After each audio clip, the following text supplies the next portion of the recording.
Did I lie? They said I lied, but did I lie? They said I lied, but did I lie? All of them got fired. Their contracts weren't renewed. They're with Netflix. So when I was told, and I believe the story was planted to make it look like I was misinforming the public, the person who gave me the information gives me a lot of information. The information that you just saw on the Diggs Boys, okay? So when I was told that he didn't renew his contract with iHeart, it's because they didn't renew it in the same way. So now that I have all the details, I have all the details now, everything. And they can't say I'm really lying about it, right? So when I heard that, everybody was cheering him on, $200 million deal with Netflix, Charlamagne got this money. First of all, Charlamagne's show, The Breakfast Club, was number 5 of the podcasts that were picked. They had 4 other podcasts from iHeart that Netflix exclusively licensed from iHeart, so which means iHeart just traded them over to Netflix. Traded them over to Netflix. I think they sold 90% of their exclusivity, which means they obtained the right to audio, but all of that is reserved for Netflix, and how they want to drop it, they pretty much own it. So no, he didn't sign a traditional contract, and he did not sign a $200 million contract. He did not sign a $200 million contract. Okay?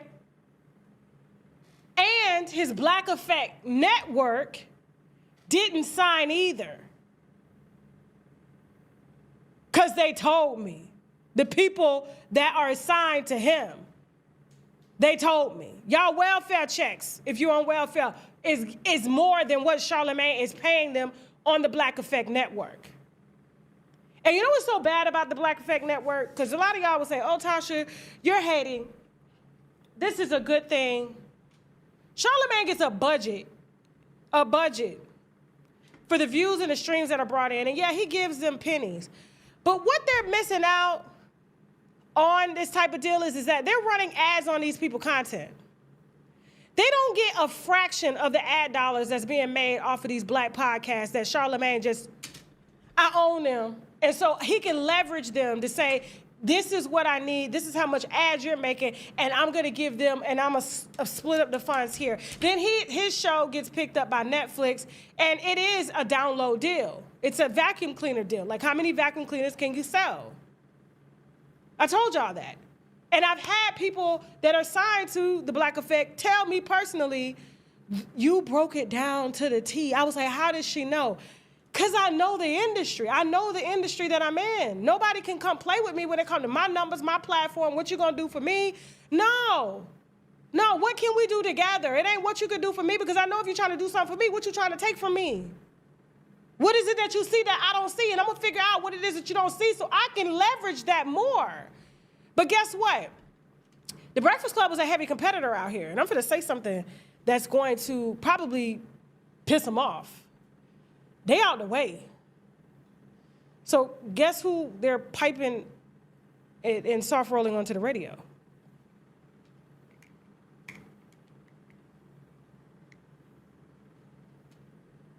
It's competition. It's a competitive landscape. Competitive landscape.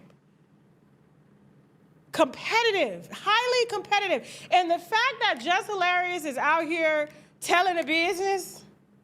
Look what she said, y'all. Look what she said. Go ahead. I ain't gonna lie, yo, since Breakfast Club been on Netflix, man, our engagement, our people be, all the fans that we built up over time, or that they built up, I just got here, that they built up over time on YouTube, oh my God, they feel neglected because Netflix was like, nope, we want all of it. Y'all can't have no other social media presence, none. So now we gotta find other content to do that can go on our other platforms. But it's okay, because Just Hilarious got that in a bag, shorty. So make sure y'all tune into Just's Thoughts. So now she got a new show called Just's Thoughts on her Instagram page, because nobody watches her YouTube at all, okay? Nobody. And she's supposed to be a morning show host, okay? But I'm just saying, nobody watches it, so now she can't even do Just with the Mess. something she coined before the Breakfast Club, but she gave her intellectual property rights over to iHeart, and iHeart sold it to somebody else, and she don't have no say-so over something that she intellectually created before the Breakfast Club. So now she got to do just his thoughts. The engagement is done. Here's why it's stupid. This is why it was a stupid deal. One, you're used to a audience that likes to talk about the news, that likes to do what y'all doing here. It's like, what, 10,000 of y'all just on YouTube. We're streaming on Bigo, X right now, Facebook. We're streaming everywhere, okay? Our numbers are crazy, all right? Two, you get to interact with people. Y'all get to discuss. It's not just a one-sided conversation. Nobody's going to Netflix to Netflix and chill and binge watch the Breakfast Club episodes. It's just not happening. Nobody's leaving a free platform that you guys coined for years and got them used to go over to Netflix and sit down, and then they can't comment on exactly what they're used to doing. You didn't even soft roll your audience over there. This is an unmonetized audience that's not used to being called to do and pay for things from y'all, and now you're just gonna snatch it away from it and tell them, oh, you want us? Because you bigger than the program? Come see us, and they're saying no in the comments. But why it was crazy is because Netflix, I took a little weekend trip to Mexico. And when I got word that they were unhappy about how much exclusivity power that Netflix has, I said, well, let me see if I can access the show on Netflix in Mexico. No. Contrary to popular belief, yes, Netflix is a global platform, but you have to be licensed in Mexico to be able to see it. You can't see it. I don't know how many other countries that is, but you take your audience, you take your show of a platform that gives you a global audience, global brand, that exposes you to people that would have never heard of you, and then you isolate them only to a U.S. market of Netflix because they haven't even got the license right to expand it.